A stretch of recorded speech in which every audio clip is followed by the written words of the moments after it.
Olá a todos, aqui o pastor Edmar da Casa de Oração, Atos 12. Hoje nós queremos falar sobre um assunto também bem conhecido do meio cristão, que é sobre a figueira que Jesus secou.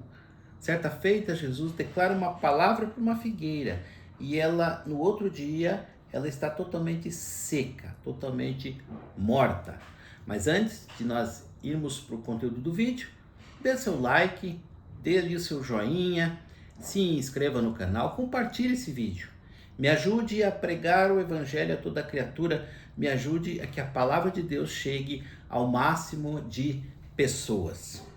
E o texto de Marcos, no capítulo 11, versículos 12 e 14, fala assim: No dia seguinte, quando estavam saindo de Betânia, Jesus teve fome.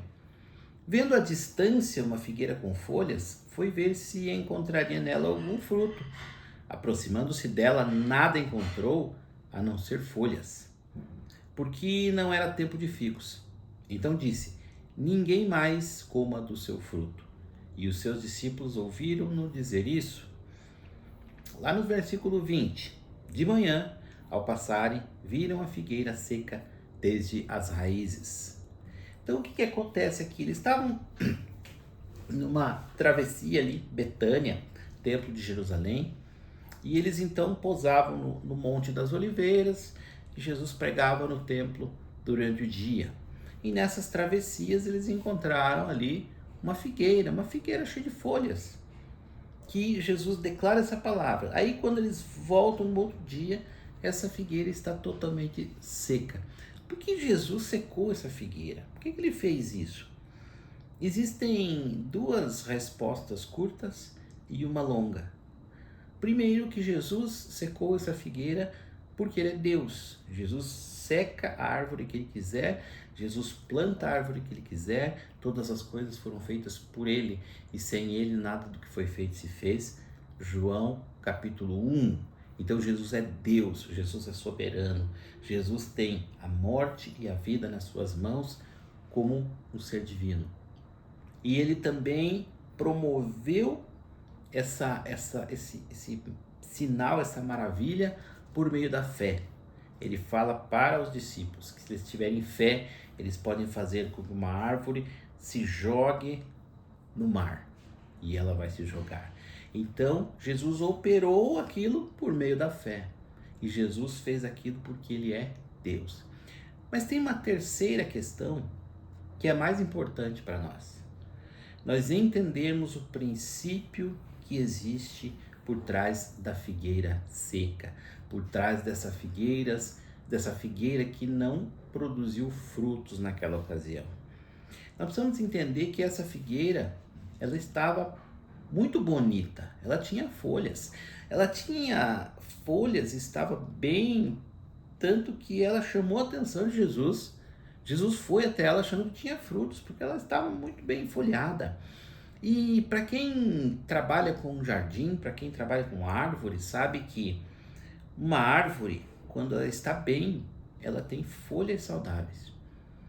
Um jardineiro sabe que uma folha amarelada, uma folha mais enrolada, uma folha com verde mais claro, uma folha com alguns defeitos ali, alguma praga ela tem, alguma deficiência de nutrientes ela tem. A folha mostra a saúde da árvore. A árvore estava bem, a árvore estava funcionando, a árvore estava totalmente ativa. Era uma árvore totalmente ativa, ela estava com a sua folhagem perfeita, mas ela não tinha frutos. Então, o que eu entendo aqui? Nós precisamos entender que o objetivo da árvore não é folhas, é fruto. O fruto não é nada que não é algo que a árvore vai consumir. O fruto é aquilo que a árvore oferece para os outros. Nós fazemos uma analogia, as folhas falam daquilo que nós fazemos para nós, falam das nossas ações, falam do nosso trabalho.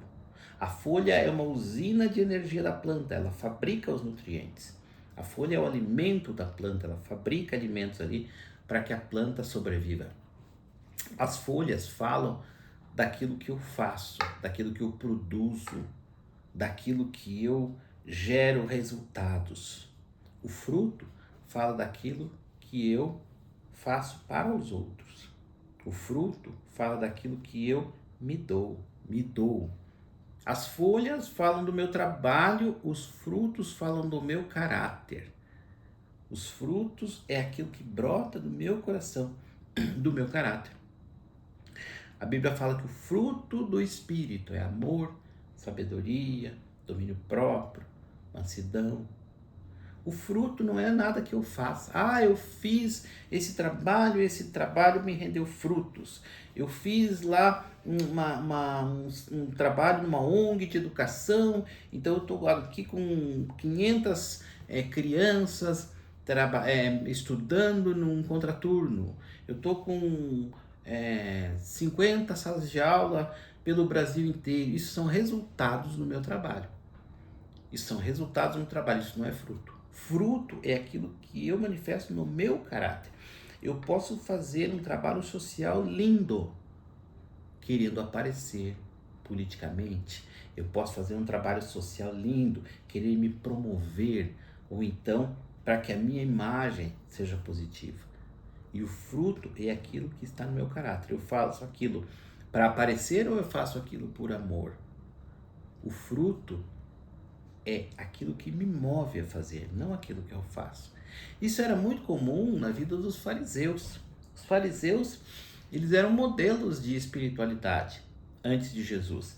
O povo judeu da época de Jesus via nos fariseus exemplos de fidelidade a Deus, exemplos de vida rendida. Eles oravam todos os dias, eles faziam um jejum 2 vezes por semana, eles praticavam a lei, guardavam a lei à risca. Então uma pessoa da época de Jesus ia dizer, se eu for 10% igual aos fariseus, eu estou de bem com o Yahweh, eu estou de bem com o Senhor Deus.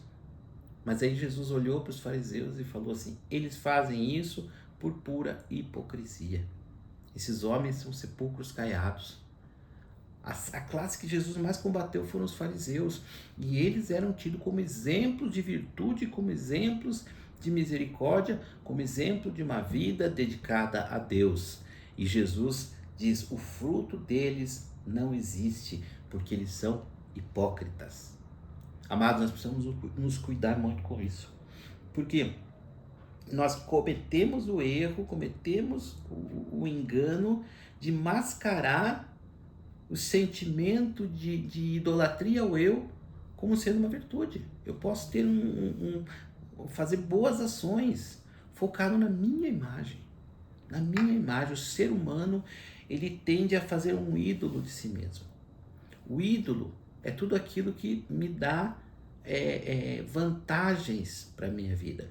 Quando uma pessoa da antiguidade lá adorava um ídolo, adorava o Deus da colheita, ele não estava amando o Deus da colheita. Ele queria que aquele Deus desse colheitas boas para ele, para que ele prosperasse, para que ele tivesse mais dinheiro, para que ele tivesse mais ascensão social. Na verdade, o culto àquele ídolo era um culto para a própria vantagem dele, era um culto para ele. Na verdade, ele estava cultuando a si próprio. Toda idolatria esconde uma egolatria, uma idolatria do ego, uma idolatria do eu.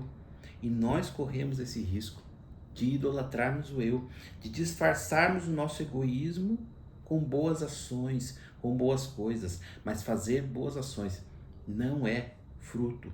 Fruto é o meu caráter. Tudo que eu faço por amor ao meu irmão, aquele amor é o fruto. O que eu exerço de paciência para fazer alguma coisa, a paciência é o fruto. Quando eu preciso de domínio próprio para fazer qualquer coisa, o domínio próprio é o meu fruto.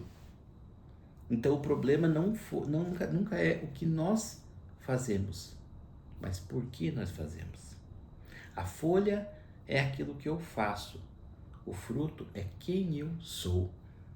A folha são os meus trabalhos, o fruto é o meu caráter. Se o meu caráter está rendido a Cristo, se eu vivo pelo Espírito, se eu crucifico a minha carne na cruz, eu passo a viver pelo Espírito e eu passo a manifestar o fruto do Espírito. Mas tem outro dado interessante aqui nesse texto, que fala que a figueira não tinha frutos, porque não era tempo. Podemos pensar, tá, mas a figueira então estava certa, não era tempo de figos. Como que ela ia dar figos?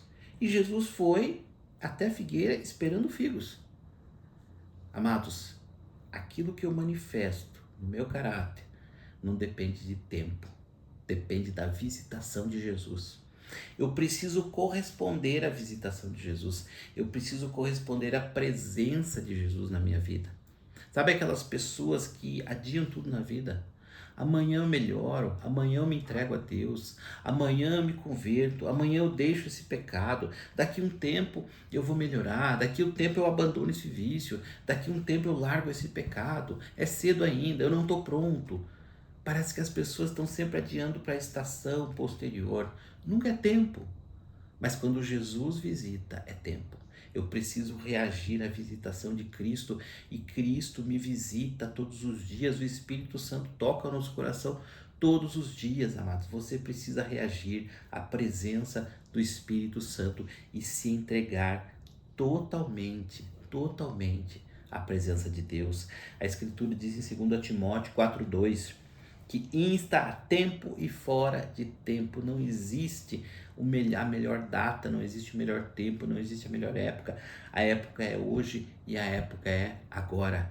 Se entregue a Deus hoje e agora. Se entregue a Jesus Cristo hoje e agora. Entregue o seu coração, a sua alma, o seu espírito, o seu entendimento à ação do Espírito Santo. E o fruto do Espírito vai brilhar do seu interior. Tenha uma semana abençoada. Tenha um dia abençoado, tenha um ano abençoado, tenha uma vida abençoada. E até o próximo vídeo.